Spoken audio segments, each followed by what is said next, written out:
اما بالنسبه للطبق النهائي فكيكون على هذا الشكل. زينته بالحبات ديال الزيتون الاسود وحبات ديال الذره المعلبه.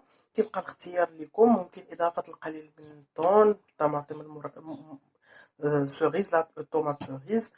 اما بالنسبه للكليوات فهما كيجيو على هذا الشكل. بالنسبه لي انا كنفضل الاطباق الفرديه، كيجيو لذاذ مشرملين والمنظر ديالهم كيشهي، والصحه والراحه وشهيه طيبه.